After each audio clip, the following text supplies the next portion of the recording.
Ravens and the Giants right now, 5.5 to 6 in favor of the Ravens on the road at the Giants. We are sitting 45.5.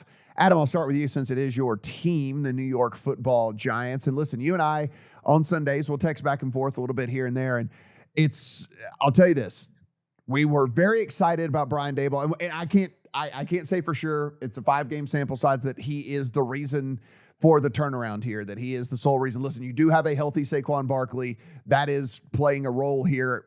All you running backs don't matter people out there.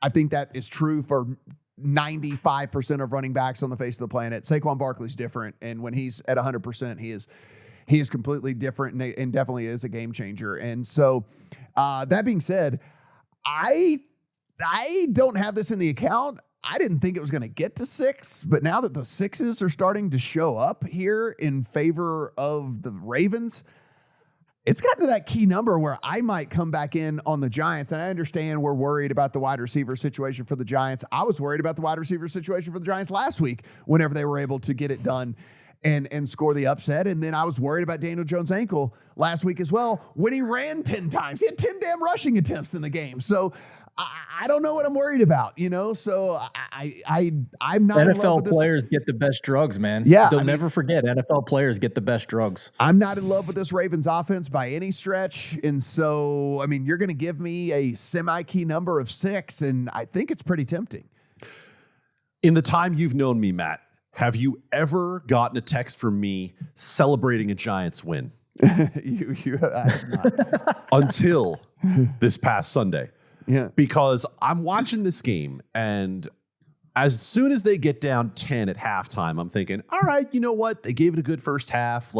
I'm just happy to see progress out of my team. I'm just happy to see the Giants moving in the right direction. And then all of a sudden, things start to happen where they're creeping back into this game. And then it gets to 2020, and the ball is getting punted back to them. And guys, I swear to you on a stack of Bibles, I said to myself, they're going to win this effing game. And I can't remember the last time I felt that way about a Giants team. And now let's talk from a numbers perspective. You mentioned the 10 rushes for Daniel Jones.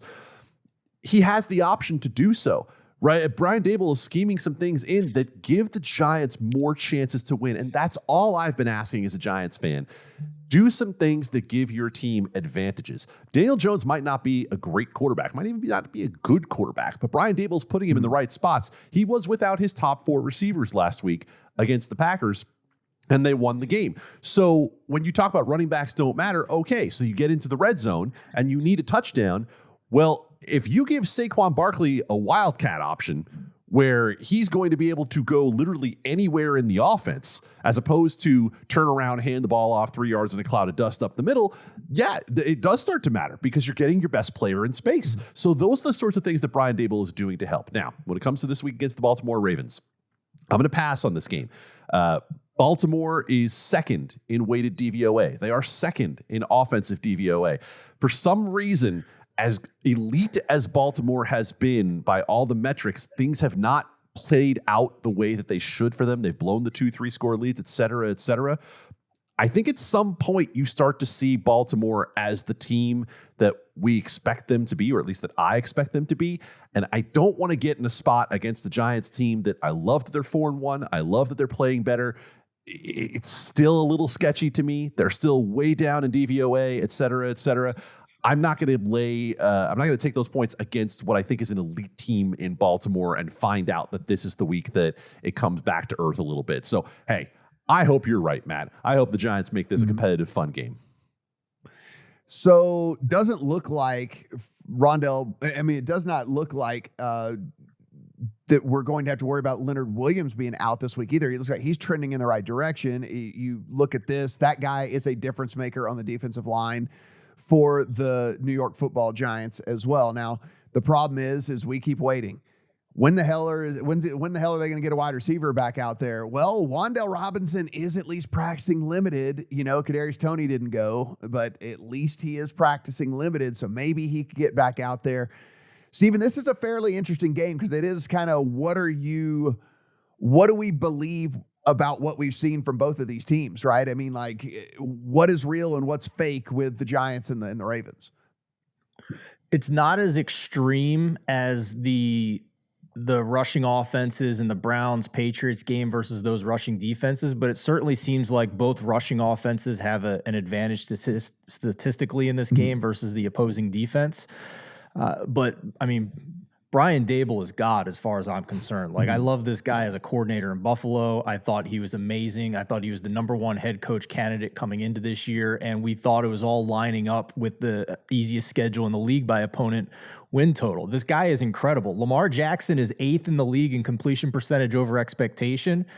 Daniel Jones is 7th, throwing to Darius Slayton fresh out of the witness protection program, man. Like, he's got nobody to throw to, and he's got a better CPOE than Lamar. So no bet for me in this one. I think this number is getting a little too high. I do want to ask Adam, like sometimes we ask him real news, fake news on trends type stuff.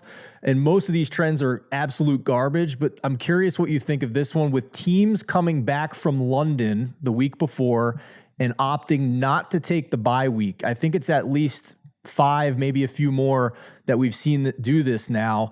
And their opponent the next week, like, is going over the win total like crazy. I'm sorry, not over the win total, going over their team total like crazy. So the defenses struggle coming back from London the next week. Real news or fake news? I'm going to call it no news. I'm going to go right in between, because I think what we've seen is that if you're going to take a trend with something like London, you have to understand that teams have gotten better about how they do this trip.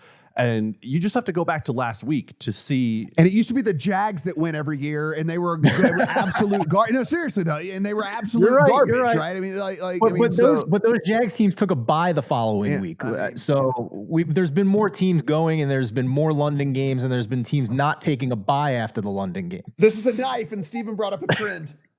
Let me just stab myself with this.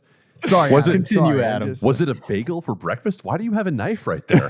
That seems really convenient that you just had a knife ready to go for the podcast. But okay, look at last week, right? New Orleans didn't suffer coming back off the bye. Minnesota won, even though they didn't cover. Coming back off the bye, I think teams have gotten smarter about this. And yes, as Matt said, if you're not sending the Jaguars, then you are giving yourself a much better chance to see the team perform better coming back. I agree. And my conclusion after hearing all that is Daboll is God, and I'm not laying 6 points on the road against Daboll. Yeah, I'm telling you, Giants will be a contest play for me for sure. I don't know if it'll be a real bet or not when it's all said and done.